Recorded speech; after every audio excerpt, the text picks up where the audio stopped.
Oke, bismillahirrahmanirrahim. Assalamualaikum warahmatullahi wabarakatuh. Waalaikumsalam warahmatullahi wabarakatuh. Waalaikumsalam warahmatullahi wabarakatuh. Selamat siang, salam sejahtera untuk kita semua.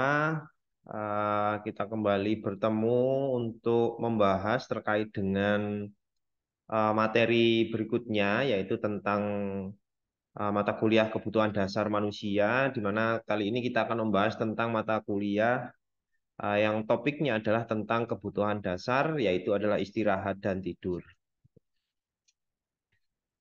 Materi istirahat dan tidur ini saya kira adik-adik semua sudah familiar ya dengan apa sih istirahat dan tidur dan lain sebagainya. Saya kira sudah cukup paham.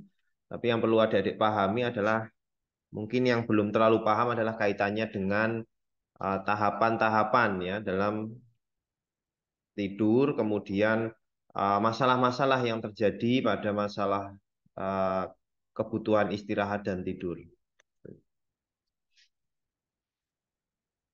Nah, istirahat itu adalah hal yang penting ya bagi kesehatan ya bagi semua manusia gitu. Itulah kenapa kemudian istirahat itu menjadi salah satu kebutuhan dasar yang dimiliki oleh seluruh manusia gitu ya. Untuk apa? Ya, di sini disebutkan bahwa istirahat itu ya untuk menghemat, menyimpan energi gitu ya. Sama halnya dengan mesin ya. Kalau mesin terus-terusan kerja terus tidak ada breaknya istirahatnya juga itu tidak bagus gitu ya. Sama halnya dengan manusia gitu. Nah, pada orang sakit juga lebih banyak diperlukan untuk kondisi istirahat. Kenapa? Karena nanti ada proses recovery dan sebagainya gitu. Kemudian status aktivitas tubuh menurun. Nah, itu ya, karena ada aktivitas tubuh menurun sehingga harapannya bisa apa tubuhnya? Bisa istirahat, bisa rileks gitu ya, gitu. Bisa kembali recharge gitu. Kemudian istirahat juga bisa membebaskan diri secara psikologis ya dari rasa takut dan cemas gitu. Yang hasilnya adalah nanti ya otomatis bisa lebih lebih fresh ya, lebih segar baik secara fisik maupun secara psikologis gitu ya. Gitu. Sementara definisi istirahat itu tidak melulu tidak ada aktivitas, bukan ya, tapi istirahat itu artinya adalah ya melakukan sesuatu yang dia itu minimal minimal aktivitas atau kerja tubuhnya gitu ya. Tapi dia secara psikologis itu tadi ya terbebas dari rasa takut, cemas, rileks dan sebagainya gitu ya. Kalau dicontohkan di sini adalah misalkan ya mahasiswa membaca buku ya di taman ya itu ya atau ngobrol santai dan sebagainya itu juga bagian dari sebenarnya istirahat gitu ya. Itu tidak melulu melakukan aktivitas yang berat gitu.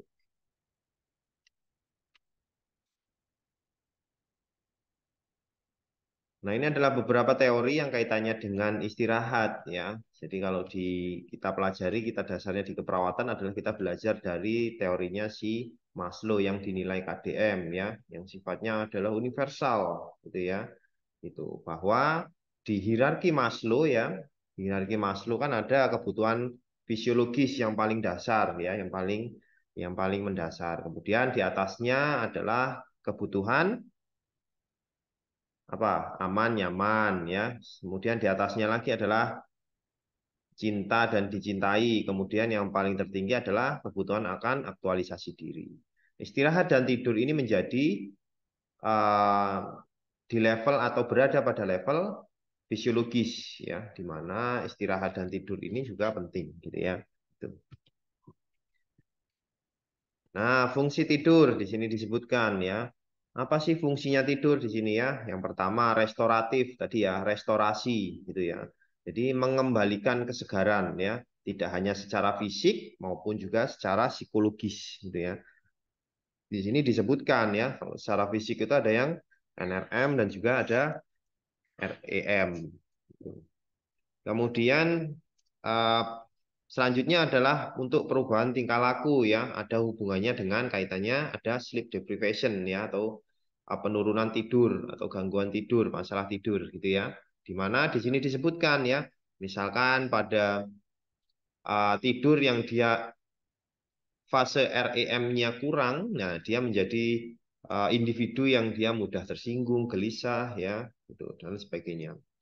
Sementara kalau yang di NRM-nya yang di fase ketiga dan empat itu tidak terpenuhi atau kurang, dia menjadi masalah ketidaknyamanan dalam aspek fisik, gitu ya. Nah, ini adalah istilah-istilah yang saya kira belum familiar ya di adik-adik semua tentang bahwa di tidur itu ada fase yang disebut dengan NREM dan ada REM. Itu. Di sini disebutkan bahwa REM secara fisik juga ya, REM ini secara fisik juga bisa berpengaruh terhadap apa? Misalkan terhadap vital sign ya. Contohnya di sini adalah restorasi terhadap tekanan darah, gitu ya. Itu. Mungkin yang familiar atau yang umum terjadi adalah misalkan ada tensinya begini, tensinya begitu, kurang tidur, tidurnya kurang dan sebagainya gitu ya. Nah, ternyata memang itu ada kaitannya dengan fase REM gitu.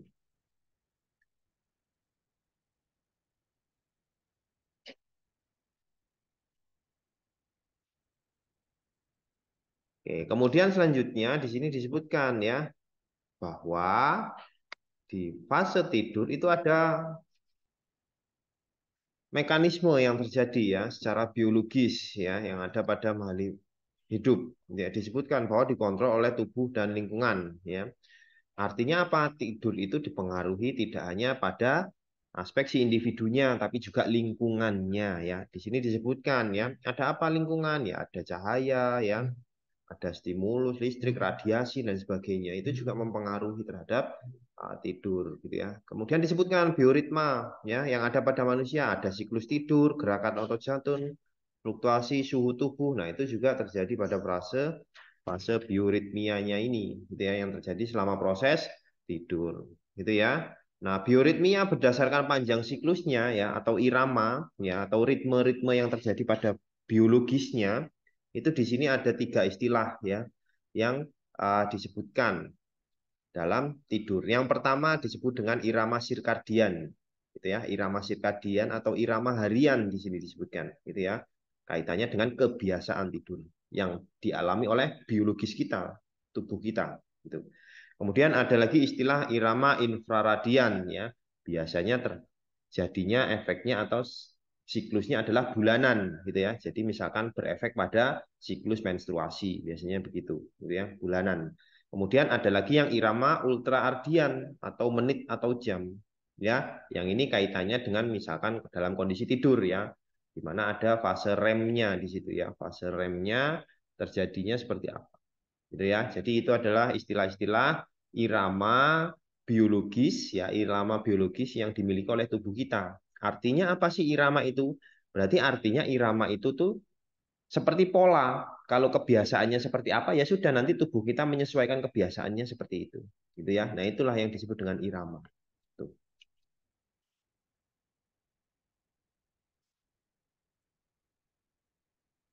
Nah, tidur dan ritmia tadi yang sudah saya jelaskan ya, itu bahwa irama sirkadian ini ya dia ada sinkronisasi di dalamnya, gitu ya. Misalkan di sini ada bangun ya saat kondisi bangun ya. Di sini ada irama fisiologis dan psikologisnya aktif, gitu ya. Artinya apa ya? Aktivitas kan ya kalau dia bangun itu ya kerja-kerja organ-organ yang lain itu lainnya adalah dalam kondisi siaga atau dalam kondisi bekerja gitu. Sementara dalam kondisi tidur irama fisiologis dan psikologisnya lebih pasif. Gitu ya. Itu artinya dia lebih pasif. Sehingga apa? Yaitu rileks tadi, ya. Itulah makna dari rileks tadi ya. Jadi lebih pasif, tidak aktif untuk bergerak atau bekerja. Gitu. Fisiologisnya tidur. Nah, di sini ya ada istilah-istilah yang mungkin masih belum familiar ya. Fisiologi tidur. Reticular activating region dan bulbar synchronous region terdiri dari neuron-neuron ya. Nah, itu adalah apa? Adalah apa? Itu adalah impuls-impuls saraf-saraf ya yang disarafi oleh si medula oblongata, ada kemudian organ pons dan otak tengah yang semuanya itu dikendalikan oleh hipotalamus untuk apa? Untuk bekerja mengatur terkait dengan tadi itu aktivitas tidur ya. Jadi saraf yang menjadikan apa? Ada fase REM dan fase NREM itu. Di sini disebutkan lagi RAS ya, reticular activating region tadi ya. Dia itu sadar dan dapat menerima stimulus, ya. Artinya adalah apa? Dilakukan secara sadar, gitu ya. Kemudian bisa menerima stimulus. Kemudian memungkinkan pengaturan aktivitas volunteer dan refleks. Nah, ya. Jadi ada aktivitas yang dilakukan secara sadar, ada yang secara volunteer, dan ada yang secara refleks. Gitu ya. Itu. Seperti kita menggerakkan tangan ya, menggenggam sesuatu. Nah, kita melakukan secara sadar. Gitu ya. Itu. Kemudian ada yang secara refleks. Misalkan apa refleks? Misalkan tangan kita ketika menggenggam tertusuk jarum. Nah, secara refleks kita akan menjauhi jarumnya. Tidak mungkin kita tertusuk jarum malah ditekan semakin ke dalam, ya. Karena refleks kita adalah menjauhi sumber stimulus nyerinya. Itu ya. Nah, itu adalah contoh yang refleks. Nah, di sini semuanya terekam pada EGG, EMG dan EUG. Gitu ya. Jadi rekaman elektrik pada gelombang otak. Gitu ya. Nah, sehingga kemudian di sini disebutlah ada yang disebut dengan fase atau tahapan NREM, non rapid eye movement, kemudian ada REM, rapid eye movement. Gitu ya, gitu. Nanti kita akan bahas lebih lanjut lagi terkait dengan NREM dan REM. Nah, perubahan fisiologis selama tidur. Nah, ini yang terjadi pada kondisi fisiologis kita atau tubuh kita. Ya, di sini disebutkan dalam kondisi tidur tadi kan rileks ya, rileks fisik ya atau fisiologis ya, dan otak lebih ke pasif gitu ya. Jadi bukan aktif. Sehingga apa di sini disebutkan ya? Sehingga terjadi penurunan tekanan darah. Kemudian terjadi apa? Penurunan denyut nadi. Kemudian ada dilatasi pembuluh darah perifer ya. Artinya apa? Pembuluh darah yang di area-area perifer di ujung-ujung tangan, ujung-ujung kaki ya dan sebagainya itu dia dilatasi ya, membesar gitu sehingga peredaran darah menjadi lancar gitu ya. Kemudian peningkatan aktivitas gastrointestinal ya. Dalam kondisi tidur, maka aktivitas tadi yang aktif adalah kaitannya dengan pencernaan. Gitu ya, metabolismenya bekerja yaitu di gastrointestinal, lambung ya berfungsi. Gitu. Kemudian terjadi relaksasi otot-otot rangka. Kenapa? Karena otot rangka itu kan sebagai penyangga ya yang membuat tubuh kita atau menopang tubuh kita sehingga tubuh kita bisa berdiri, duduk dan sebagainya gitu ya. Sementara ketika kita tidur maka kita berbaring, meletakkan tubuh kita di tempat tidur sehingga rileks otot rangka sebagai penyangga tubuh kita. Itu. Kemudian penurunan BMR atau basal metabolic rate. Artinya apa? Kebutuhan energi tubuh kita untuk memenuhi aktivitas seluruh tubuh kita sejak yang mendasar itu dia turun. Gitu ya, terjadi penurunan. Jadi tidak perlu banyak energi, gitu ya. Itu selama kita tidur. Sementara gastrointestinal tadi itu dia cenderung membentuk energi, gitu ya. Gitu.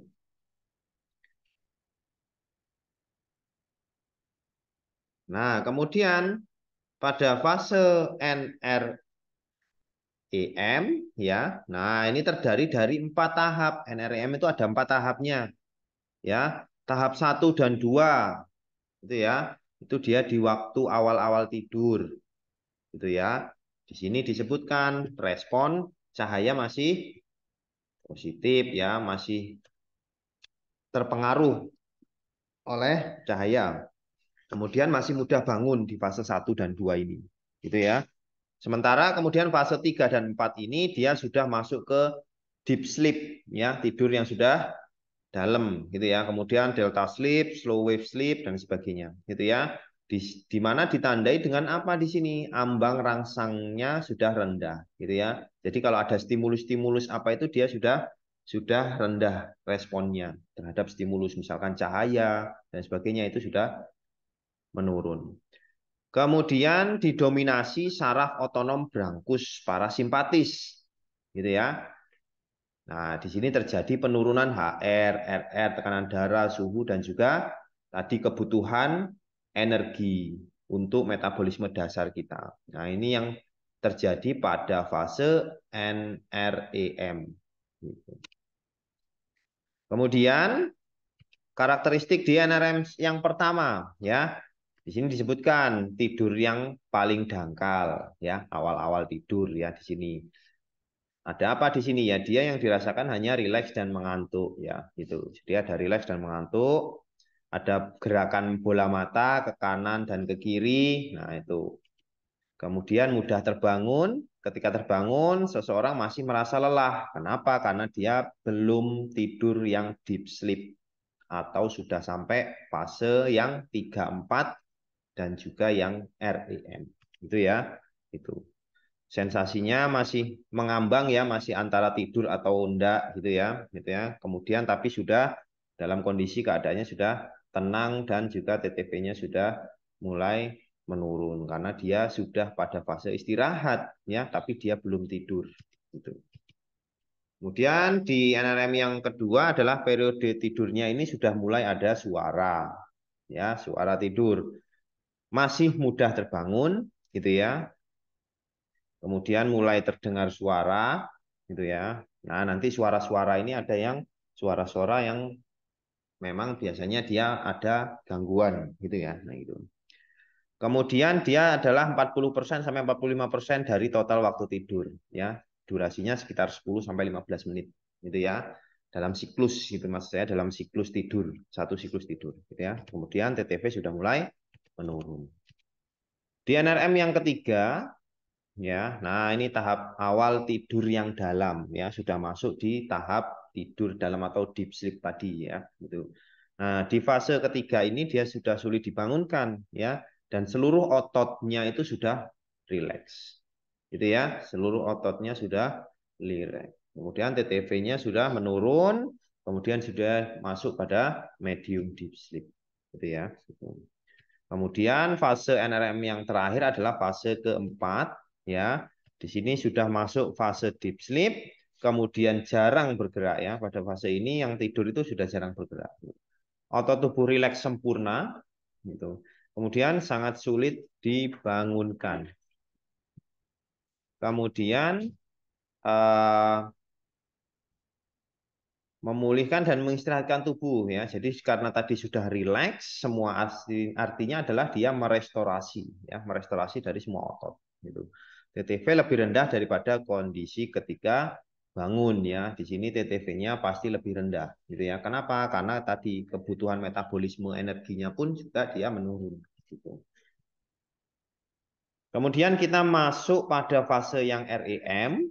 Nah, ini adalah mulai terjadinya mimpi gitu ya. Nah, di sini biasanya terjadi mimpi itu adalah pada fase REM ya, itu. Dalam satu siklusnya ya, dia itu memiliki porsinya 20 sampai 25% dari total waktu tidur. Gitu ya, didominasi oleh saraf simpatis gitu ya. Sehingga pada fase REM ini biasanya justru malah terjadi peningkatan TTV, terjadi peningkatan tonus otot, ya jadi tegang ya, kemudian refleks menurun gitu. Di sini disebutkan bahwa pada fase REM dapat mengembangkan status mental ya. Artinya apa? Sebenarnya REM itu ya bukan kemudian gangguan, justru itu adalah kaitannya dengan fase apa? Psikologis ya. REM itu nanti kaitannya dengan kondisi psikologis ya. Di sini disebutkan berpengaruh terhadap apa?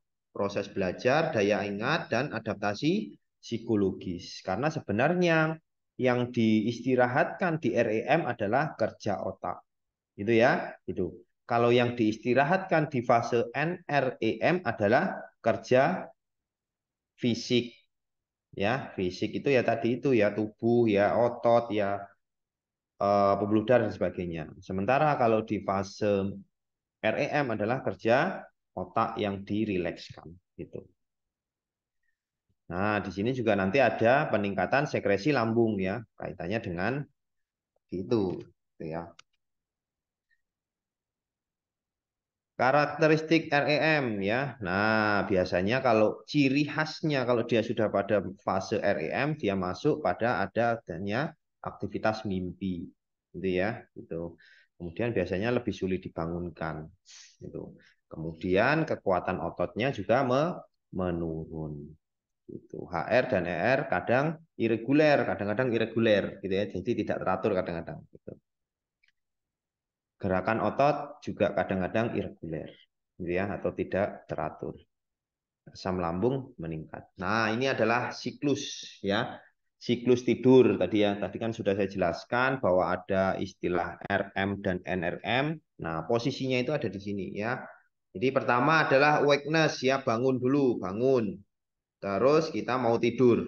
Ya, mau tidur maka kita nanti akan masuk di fase NREM stage 1. Gitu ya. Setelah stage 1 maka nanti akan berlanjut ke stage 2, berlanjut ke stage 3, berlanjut ke NREM yang stage 4 yang paling terakhir, yang paling dalam tidurnya.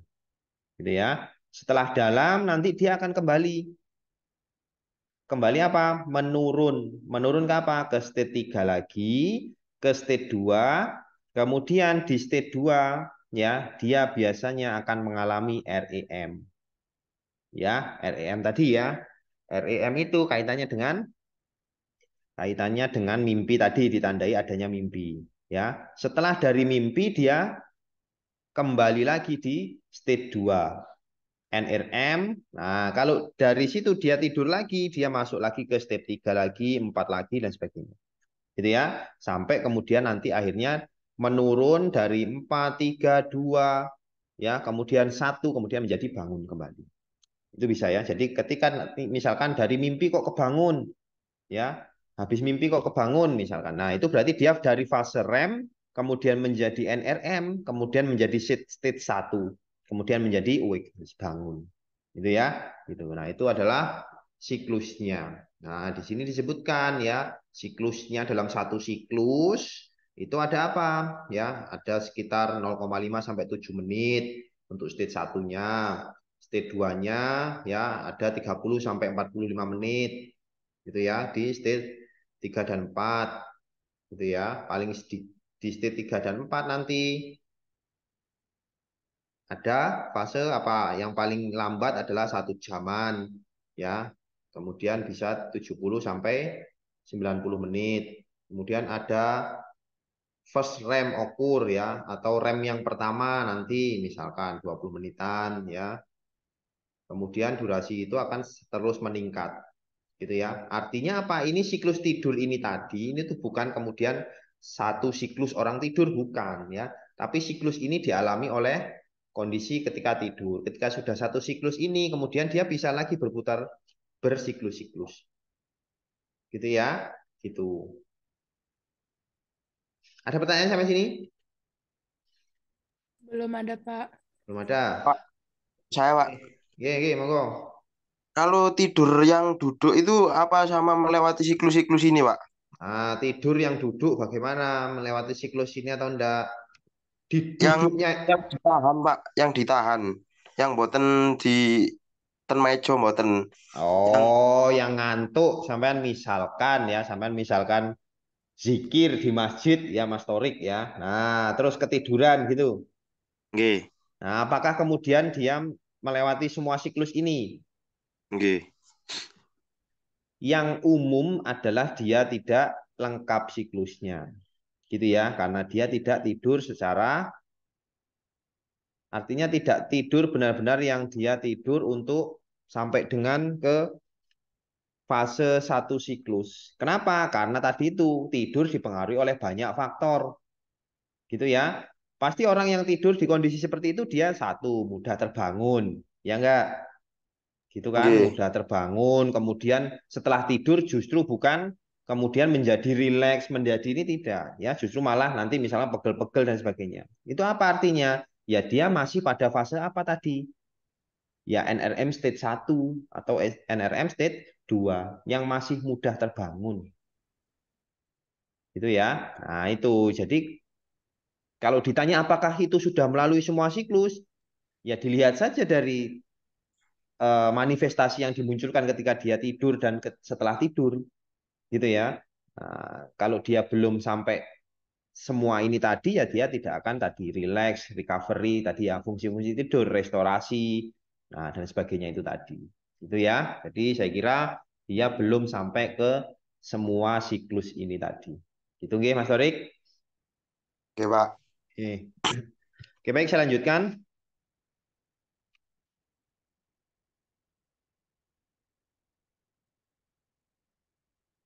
Ya, ini tadi ya penjelasannya ya dari karakteristiknya yang sleep stage ya atau fase-fase tidur dan siklusnya ya. Nah, ini sekitar 60 sampai 120 menit, rata-rata 90 menit ya untuk 4 sampai 6 siklus. Gitu ya. 4 sampai 6 siklus gitu. Jika seseorang bangun ya dari tidur ya di tengah-tengah siklus, maka dia harus mengulang lagi nanti pasti ya. Maka stepnya adalah dia mengulang lagi dari step 1. Gitu ya. Itu. Jadi misalkan pada step 3 nih, sudah masuk step 3 terus dia bangun. Nah, kalau dia tidur lagi maka dia tetap akan mulai dari step 1 ya, bukan kemudian melanjutkan step terakhirnya berapa. Tidak ya. Jadi mulainya tetap step 1.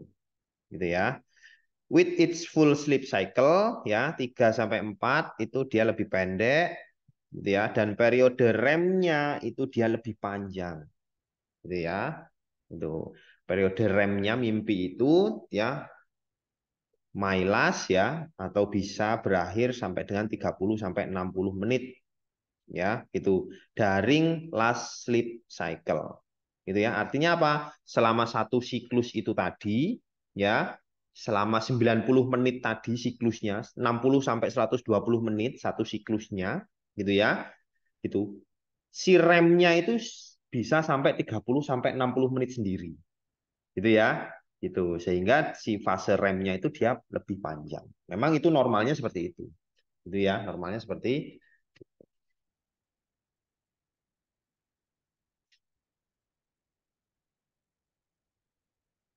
Nah, ini ada variasi tidur sesuai usia ya. Nanti ini silahkan dipelajari, dipahami ya. Nah, ini misalkan ada bayi baru lahir, ada bayi ya, bayi baru lahir ya atau neonatus ya.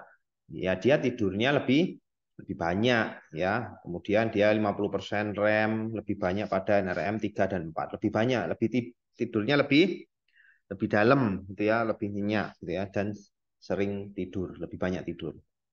Kemudian ada bayi, kemudian di bayi ini ada pola tidur siang juga gitu ya. Kalau di bayi baru lahir ya dia tidak tidur siang tidur malam, dia sepanjang waktunya dia lebih banyak tidur gitu ya. Gitu. Kemudian ada lagi di toddler ya. Nah, ini toddler. Kemudian ada preschool ya. Nah, ini kan juga kaitannya dipengaruhi oleh apa? Ya, dipengaruhi oleh aktivitas ya. Jadi tidur-tidurnya juga dipengaruhi oleh aktivitas. Artinya apa? Kalau sudah sekolah ya berarti dia di jam-jam waktu dia sekolah ya dia tidak mungkin tidur. Gitu ya, gitu sehingga menyesuaikan. Itulah tadi yang disebut dengan irama sirkadian, gitu ya, irama sirkadian. Itu irama yang terpola dalam tubuh kita sehingga mempengaruhi aktivitas tidur dan juga istirahat. Ada usia sekolah, ya, usia remaja, dewasa muda, gitu ya. Kemudian dewasa tengah sampai dengan lansia. Itu ya. Yang perlu dipahami adalah kaitannya dengan ya kebutuhan waktu jamnya ya. Setiap usia kan tadi punya kebutuhan masing-masing. Nah, itu nanti yang perlu dikaji ketika melakukan pengkajian terkait dengan kebutuhan istirahat dan tidur pada pasien. Gitu ya. Jadi misalkan dia tidurnya berapa jam, oh harusnya berapa jam sih standarnya dan sebagainya. Nah itu ya. Jadi untuk mengetahui ada tidaknya gangguan ya kita harus tahu rentang normalnya berapa. Gitu ya. Kalau dilanjut usia di sini disebutkan ya plus minusnya 6 jam sehari ya tidur gitu. Di sini disebutkan fase NRM-nya yang fase keempat itu sering tidak ada pada lansia. Sehingga apa? Sehingga mereka sering mengeluhkan lansia itu apa? Tidurnya tidak nyenyak, tidurnya tidak bisa pules, sering terbangun, gitu ya. Kenapa? Ya ini karena fase NRM yang keempat yaitu tidak ada, kemudian RM pertama itu dia memanjang, gitu ya. Sehingga apa? Sering terbangun pada malam hari. Gitu ya. Kenapa? Karena kalau dia fase REM artinya kan dia turun lagi ke NRM 2 gitu ya. Nah, turun ke NRM 2 bisa dia mulai ke NRM 3, bisa dia turun ke NRM 1 gitu ya, sehingga dia sering terbangun gitu.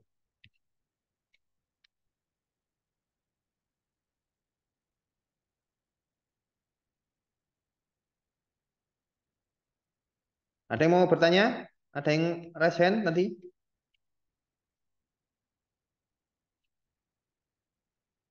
Belum? Oke, kalau Belum, Pak. belum kalau belum saya lanjutkan. Nah, ini yang kaitannya dengan gangguan umum pada tidur ya. Saya kira insomnia. Nah, ini yang familiar ya. Yang familiar, insomnia gitu ya. Terbagi dalam 3 jenis, ada inisial insomnia, ada intermittent ya, ada terminal ya. Kemudian penyebabnya ya banyak ya, penyebab insomnia itu banyak ya. Ada ketidaknyamanan secara fisik, ada ketidaknyamanan secara psikologis gitu ya. Itu orang stres seringnya adalah tidak bisa tidur ya. Orang sakit fisik juga seringnya tidak bisa tidur gitu ya. Selain dua hal itu ya berarti ada faktor eksternal. Faktor eksternal apa? Misalkan ya pengaruh obat, pengaruh alkohol, atau pengaruh zat-zat lain yang dia bisa mempengaruhi insomnia. Gitu ya. Ada inisial insomnia yang terjadi pada waktu tertentu, ada intermittent ya, gitu ya, yang dia dalam kondisi tertentu itu sering mengalami insomnia ya, atau middle ya, pertengahan, atau yang terminal insomnia ya, yang sudah parah gitu ya insomnia ini gitu. Yang memang harus dilakukan pengobatan yang rutin untuk membantu untuk bisa tidur gitu ya.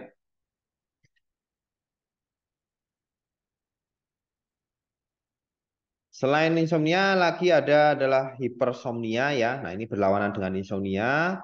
Kalau hipersomnia ini justru malah dia sering tidur terus ya. Nah, turu ya, tidur terus. Nah, ini adalah yang hipersomnia gitu ya. Nah, ini juga bisa karena masalah psikologis ya. Misalkan dia tidur siang itu ya sudah karena kondisi psikologis ya, dia siang itu tidur terus ya, dia menjalani harinya dengan tidur saja gitu ya di siang hari. Nah, itu juga adalah gangguan. Kemudian ada lagi narkolepsi ya. Nah, narkolepsi ini adalah serangan mendadak. Artinya apa? Dia itu ngantuan ya, di mana-mana ngantuk, di mana-mana tidur, ketiduran gitu ya. Nah, ini adalah narkolepsi gitu ya. Jadi dia secara tiba-tiba itu tidur gitu. Kemudian ada lagi sleep apnea, yaitu adalah henti nafas saat tidur ya gitu. Jadi henti nafas saat tidur. Apnea ya, jadi sesak nafas saat tidur.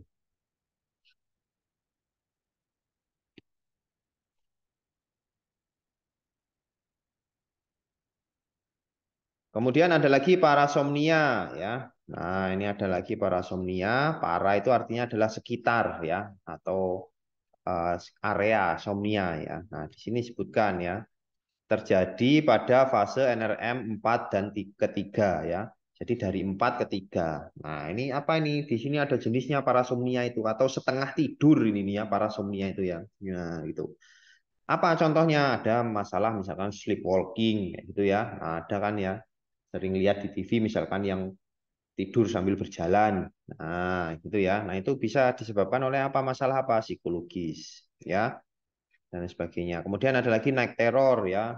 Jadi seperti mimpi buruk antara setengah sadar dan sebagainya, kayak gitu ya, yang melihat sesuatu yang dia seperti diteror di malam hari dan sebagainya. Nah, itu juga gangguan tidur setengah sadar, gitu ya. Itu parasomnia. Kemudian ada lagi nocturnal diuresis, ya, ngompol. Nah, ini juga ternyata masalah gangguan umum yang terjadi pada kondisi tidur, gitu ya. Nah, kemudian ada lagi strip talking, ya. Nah, ini juga bicara saat tidur. Nah, ini juga sebenarnya gangguan umum yang dialami saat kondisi tidur, gitu ya. Nah, ini bisa terjadi pada semua tingkat usia ya. Tapi kalau misalkan bayi ya tidak mungkin dia bicara ya, tapi biasanya dia ketawa, senyum-senyum gitu ya, atau nangis meringis gitu ya. Nah, gitu. Ada lagi nocturnal erection ya, mimpi basah ya. Nah, ini normal pada laki-laki gitu ya. Nah, ini normal. Kemudian ada lagi bruxisms ya. Nah, ini adalah membunyikan gigi ya, membunyikan gigi atau kerket gitu ya saat tidur. Nah, itu juga gangguan yang umum terjadi pada saat tidur. Itu. Selanjutnya adalah deprivation ya atau penurunan kualitas tidur ya, penurunan tidur. Nah, ini bukan merupakan gangguan tetapi merupakan akibat dari gangguan tidur ya. Nah, dia biasanya mempengaruhi kualitas tidurnya gitu ya. Kenapa? Karena sleep deprivation biasanya apa ini? REM deprivation, tidak ada mimpi ya, tidak ada masuk ke delta wave ya. Jadi ada gelombang-gelombang eh, elektro apa namanya? Gelombang otak ya yang dia kondisi deep sleep itu adalah dia masuk ke delta wave ya kondisi tidur. Nah, dia tidak sampai ke kondisi yang seperti itu. Nah, itu adalah apa? Gangguan kualitas tidur gitu ya. Jadi siklusnya tidak lengkap gitu ya, tidak lengkap gitu. Kemudian deprivation ini juga bisa dipengaruhi oleh banyak hal ya. Yang seringnya adalah karena faktor obat gitu ya, karena faktor obat, stres dan sebagainya. Oke, nanti ini bisa dibaca. Nah, ini adalah faktor-faktor yang mempengaruhi tidur, ya. Ada aktivitas fisik atau penyakit, ya, kondisi fisik atau penyakit, kemudian ada stres psikologis, ya, kemudian ada motivasi, ya, kemudian ada diet, ada alkohol, ya, dan juga ada kafein, ya. Nah, ini beberapa contoh faktor yang mempengaruhi tidur, gitu ya, mempengaruhi tidur tadi, sehingga tadi itu bisa mengalami gangguan. Tapi ini disebut faktor ya, bukan murni penyebab. Kenapa? Karena ada misalkan kafein ya. Ada misalkan bapak-bapak yang justru tidak bisa tidur kalau dia nggak ngopi, misalkan. Ada kan seperti itu ya. Nah, itu artinya apa? Artinya memang secara psikologis ya, gitu ya. Ketika dia tidak ngopi itu ada hal yang menurut si tubuhnya, itu tadi yang disebut dengan irama sirkadian ya, irama sirkadian tubuhnya kebiasaan sehari-hari. Biasanya saya itu ngopi kalau sebelum tidur ini nggak ngopi, maka dia menjadi stres ya, menjadi stres. Sebenarnya dia tidak bisa tidurnya karena apa? Stres psikologis sebenarnya. Gitu ya, gitu. Dia bisa tidurnya bukan karena minum kafeinnya sebenarnya ya, tapi karena psikologisnya sudah nyaman ya, sudah terpenuhi kebutuhannya dia sebelumnya yang mungkin ada adiktif terhadap kafein sehingga dia menjadi nyaman dan rileks secara psikologis sehingga dia bisa tidur. Gitu ya, itu. Kafein ini berlaku pada orang-orang yang dia tidak pernah ngopi mungkin, ya, tidak pernah mengkonsumsi kafein, gitu ya. Tiba-tiba dia mengkonsumsi kafein, maka itu akan berpengaruh terhadap kondisi tidurnya, gitu. Kenapa ya? Karena kondisi tubuhnya tidak terbiasa dengan irama itu, gitu ya. Gitu.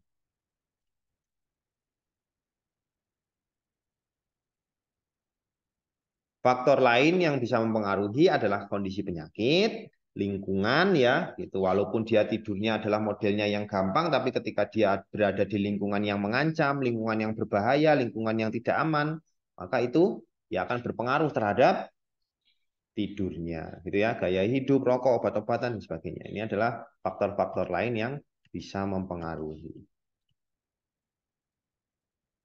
Nah, tindakan apa yang perlu dilakukan ya untuk masalah-masalah tidur tadi ya? Ya pertama ya kita how to reduce environment distraction. Tidak dipungkiri bahwa tidur itu dipengaruhi lingkungan ya.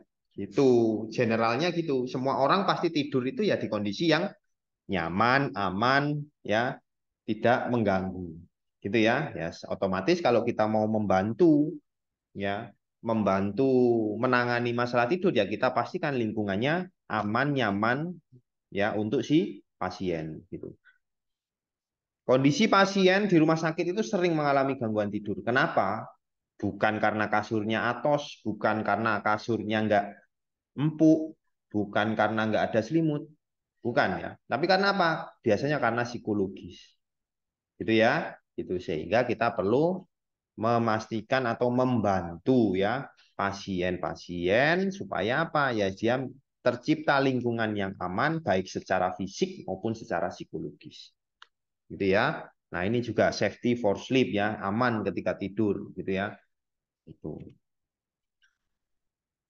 Kemudian bisa melakukan supporting dengan bedtime ritual ya, misalkan apa ya, biar tenang, misalkan ngaji dulu kalau ada yang ini monggo gitu ya, atau berdoa dulu bisa, atau melakukan apa dulu rutinitas ya, membersihkan atau misalkan mau biasanya sebelum tidur cuci muka dulu, gosok gigi dan sebagainya ya, itu bisa dilakukan sebagai terapi ya, untuk membantu apa? Ya membantu secara psikologis dan secara fisik dia nyaman untuk melakukan aktivitas tidur, gitu ya. Nah, jadi promoting comfort and relaxation, gitu ya. Gitu.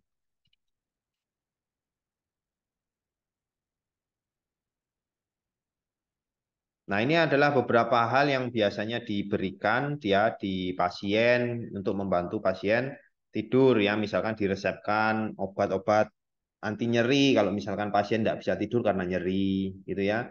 Jadi diobatkan 30 menit, gitu ya.